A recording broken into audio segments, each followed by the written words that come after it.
اعوذ باللہ من الشیطان الرجیم، بسم اللہ الرحمن الرحیم۔ شروع اللہ کے نام سے جو بہت مہربان اور نہایت رحم کرنے والا ہے۔ محترم سامعین، السلام علیکم ورحمۃ اللہ وبرکاتہ۔ امید ہے کہ آپ سب خیریت سے ہوں گے اور دعا گو ہوں کہ اللہ پاک آپ کو ہمیشہ صحت و تندرستی والی زندگی گزارنے کی توفیق عطا فرمائے۔ سامعین، آج میں اپنے سننے اور جاننے والے پیارے اور معزز بہن بھائیوں کے لیے ماہ سفر مظفر اور جمعے کے دن کا بابرکت وظیفہ لے کر آپ کی خدمت میں حاضر ہوئی ہوں۔ امید ہے میرے تمام سننے والوں کو آج کا میرا یہ وظیفہ پر اسرار اور کارآمد لگے گا۔ پیارے بہن بھائیوں، جیسے کہ میں اپنی ویڈیوز میں آپ کو پہلے بھی کئی بار ماہ سفر مظفر کے بابرکت مہینے کی فضیلت اور عظمت کے بارے میں بتا چکی ہوں۔ یہ مہینہ باقی تمام مہینوں ہی کی طرح بابرکت، عظمت اور شان و شوکت والا مہینہ ہے۔ میرے وہ بہن بھائی جو اس ماہ کو منحوست اور بدشگنی کا قرار دیتے ہیں، میرے ان بہن بھائیوں اور امت مسلمہ کے لیے صرف اتنا ہی کہنا ضروری سمجھوں گی کہ اگر یہ ماہ نحوست اور بدشگنی کا ہوتا تو میرے اور آپ کے پیارے آقا حضرت محمد صلی اللہ علیہ وآلہ وسلم کی پیاری صاحبزادی کی شادی خانہ آبادی اس ماہ افضل میں نہ ہوتی، اور تو اور بہت سے اولیاء کرام کا اس ماہ مبارک میں اسے مبارک ہوتا ہے۔ پیارے بہن بھائیوں، آج کا وظیفہ اللہ کے ایک خاص نام کا وظیفہ ہے۔ پیارے بہن بھائیوں، جیسے کہ ہم سب جانتے ہیں کہ اللہ تعالیٰ کو جب اللہ کے پیارے اور صفاتی ناموں سے پکارا جاتا ہے تو اللہ تبارک تعالیٰ اپنے بندے کی ہر پکار پر فوراً لبیک کہتا ہے۔ تو پیارے بہن بھائیوں، اللہ ہی کے ایک نام کا وظیفہ اور جمعے کے بابرکت دن کا خاص عمل ہے۔ پیارے بہن بھائیوں، کیا ہی خوب دن آیا ہے، بابرکت ماہ اور بابرکت دن۔ جمعے کے دن کی بہت ہی فضیلت اور عظمت ہے جو ہم اپنے لفظوں میں بیان کرنے سے قاصر ہیں۔ پیارے بہن بھائیوں، اس دن اللہ نے دنیا بنائی اور اسی دن اللہ اس دنیا کو فنا کرے گا۔ اس دن حضرت نوح علیہ السلام کو مچھلی کے پیڑ سے رہائی ملی اور اسی دن ایوب علیہ السلام کو معافی ملی۔ پیارے بہن بھائیوں، اللہ نے باقی تمام دنوں سے افضل ترین اس دن کو قرار دیا ہے۔ جمعے کے دن نبی کریم صلی اللہ علیہ وآلہ وسلم پر بکثرت سے درود بھیجنے والے کا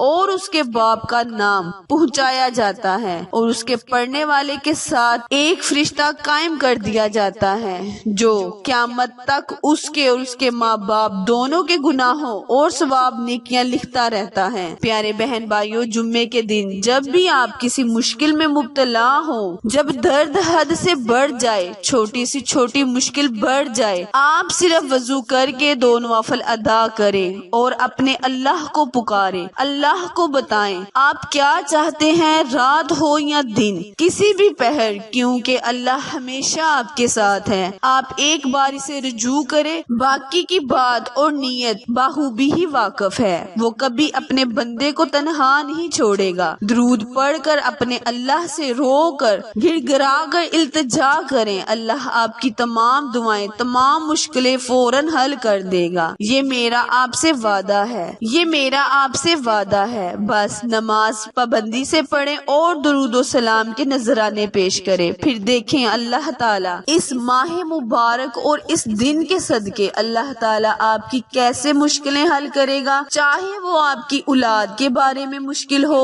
چاہے کاروبار کے بارے میں مشکل ہو، کسی شادی بیاہ، ہر قسم کی الغرض جو بھی آپ کی حاجت ہو، اللہ تعالیٰ سے دعا کرے، انشاءاللہ اللہ تعالیٰ آپ کی ہر دعا کو فوراً قبول فرمائے گا۔ تو وقت کی نزاکت کو مد نظر رکھتے ہوئے آئے ہم اپنے وظیفے، اپنے عمل کی جانب چلتے ہیں۔ اس سے پہلے میری آپ سے گزارش ہے، جو میرے بہن بھائی میرے چینل اردو کوائٹس ہسٹری میں نئے ہیں وہ میرے چینل کو لائک، شیئر اور سبسکرائب کریں تاکہ میری ہر نئے آنے والی ویڈیو کی اپ ڈیٹ آپ تک فوری بر وقت آسانی سے پہنچتی رہے۔ جزاک اللہ۔ وظیفہ دھیان سے سن لیں اور سمجھ لیں۔ کرنا آپ نے یہ ہے، جمعے کے دن کسی بھی وقت یعنی جمعہ ادا کرنے کے بعد کسی بھی وقت آپ 313 مرتبہ اول آخر 11 مرتبہ درود ابراہیم پڑھتے ہوئے یاد رہے درود ابراہیم ہی پڑھنا ہے۔ جیسے کہ میں آپ کو پہلے بتا چکی ہوں کہ درود ابراہیم کی بہت ہی فضیلت اور برکات ہیں، اور خصوصاً جمعے کے دن اس درود کو پڑھنے کا بہت ہی افضل ترین کام ہے۔ تو پیارے بہن بھائیو، درود ابراہیم کو 11 مرتبہ اول آخر پڑھنا ہے، اور پھر 313 مرتبہ اللہ کا نام یا رحمانو یا رحمانو یا رحمانو اس طریقے سے 313 مرتبہ اللہ کا نام پڑھنا ہے، اور اپنے اللہ سے رو کر گر گرا کر اپنے مقصد کے لیے دعا کرنی ہے۔ آپ کا جو بھی مقصد ہوگا وہ جائز مقصد ہو، اور اللہ تعالیٰ اس میں آپ کی تمام مشکلیں پریشانیاں حل کر دے گا۔ پیارے بہن بھائیوں، اللہ تعالیٰ کے ناموں میں بہت ہی تاثیر اور حکمت چھپی ہوئی ہے۔ بس خلوص دل سے، محبت سے اللہ کے نام کو پکارے اور اپنی تمام مرادیں، اپنی تمام مصیبتیں اللہ تعالیٰ سے دور کروا لے۔ اللہ تعالیٰ آپ کی ہر مشکل کو، ہر پریشانی کو فوراً حل کر دے گا۔ آخر میں اللہ سے دعا ہے، التجا ہے کہ اللہ پاک میرے اور آپ کے ہر گناہ کو معاف فرمائے، آمین۔